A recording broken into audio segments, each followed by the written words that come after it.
What does Scripture say about taking multiple wives, also known as polygamy? Is it truly permitted, or are those practicing it breaking the rules of marriage? The short answer is yes, it's allowable and permitted within the Scriptures. You can do it, it's not recommended. But you must also understand that there are very strict stipulations a man must undertake and adhere to before pursuing that lifestyle, and I'll get to that in a moment. First and foremost, although polygamy is recognized in Scripture, it is not the preferred marriage arrangement by the Almighty. If it were, then Adam, the man responsible for populating the whole earth, would have been given multiple wives. This would have been the perfect time to introduce polygamy if it were truly what Elohim had planned for the family structure.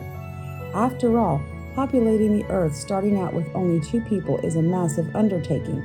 More wives would have made it far easier to follow the command, be fruitful and multiply and fill the earth and subdue it. But he didn't. He created one man and one woman to establish the roots for all mankind. No matter where you are in the world today, no matter what ethnic background you were born into, we all share the same root mother, Hava, also known as Eve. If Elohim in his master design did not see the need for Adam to have multiple wives, especially at this crucial time in history, the very beginning of populating the earth, then why is there a need to justify it now? Polygamy has always existed. Religious and non-religious groups throughout the world have practiced it. However, it now seems to be flowing throughout the Messianic and Hebrew roots movement, drawing increasing attention within these communities. The idea is gaining popularity, especially among our young men. Without proper knowledge on this matter, many are blindly enticed by the fantasy of multiple wives, using Scripture to justify what is, at its core, a corrupt and harmful sexual fantasy. One that reveals a destructive addiction plaguing many men today, distorting what true love and intimacy really are. Let's be clear. The men of the Bible did not sleep with more than one wife at the same time. Pursuing this lifestyle is not a free pass to have multiple bed partners. In Scripture, each wife had her own separate living quarters. They did not coexist in the same dwelling. Each wife had her own personal space. For example, Rachel and Leah had separate tents, as did their handmaids. When Laban searched for his idols, Scripture records in Genesis chapter 31, verse 33, "And Laban went into Jacob's tent, and into Leah's tent, and into the 2 maidservants' tents, but he found them not. Then he went out of Leah's tent and entered into Rachel's tent." Sarah also had her own tent. In Genesis chapter 24, verse 67, we read, "And Isaac brought her into his mother Sarah's tent, and took Rebekah, and she became his wife, and he loved her, and Isaac was comforted after his mother's death." Not only did wives have separate tents from each other, they had separate dwellings even from their husbands. Having multiple wives is a heavy burden. Remember those stipulations I mentioned earlier. Exodus chapter 21, verses 10 and 11 states, "If he take him another wife, her food, her raiment, her duty of marriage, he shall not diminish. And if he does not these unto her, then she shall go out free without money." A man must provide food, clothing, and marital duty to each wife, without reducing what he gives to any of them. In today's economy, it's really difficult to keep one's household afloat, to provide for one wife and her children. A man taking on multiple wives had better have an exceptional source of income. Scripture is clear. He is responsible for meeting each wife's needs entirely. Now for the biggest, and I believe the most important argument against polygamy, one that should extinguish any remaining desire to pursue this lifestyle.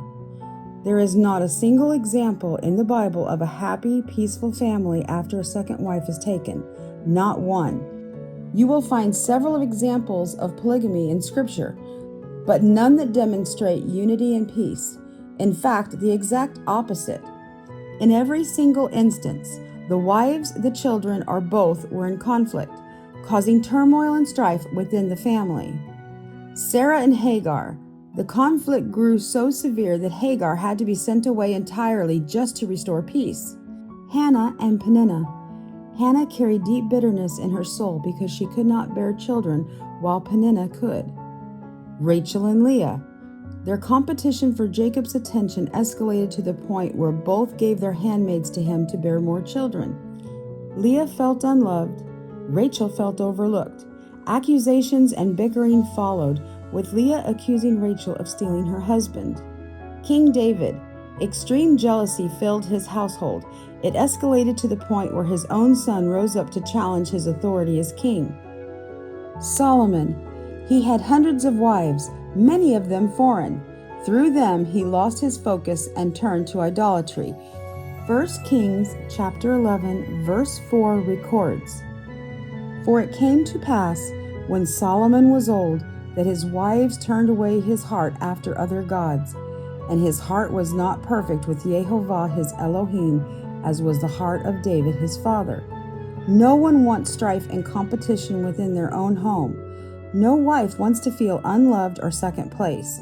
No one wants to live surrounded by jealousy, conflict, hurt, and sorrow. But in polygamy, it's unavoidable. Scripture has proven it repeatedly. With 0 examples of polygamy being functional and peaceful, it's evident that this was never part of the original design. Genesis chapter 2:24 states, "Therefore a man shall leave his father and his mother and shall cleave unto his wife, and they shall be one flesh." Taking it back to Hebrew, everything in that verse is singular. One man, one wife, one flesh, not man, wives, and fleshes. Scripture does say some things are allowable, but not all things are good, and multiple wives are not good. If polygamy was truly good, Adam would have had multiple wives, as I stated before. It would have been the perfect time to institute it, at the very beginning when populating the earth was the priority.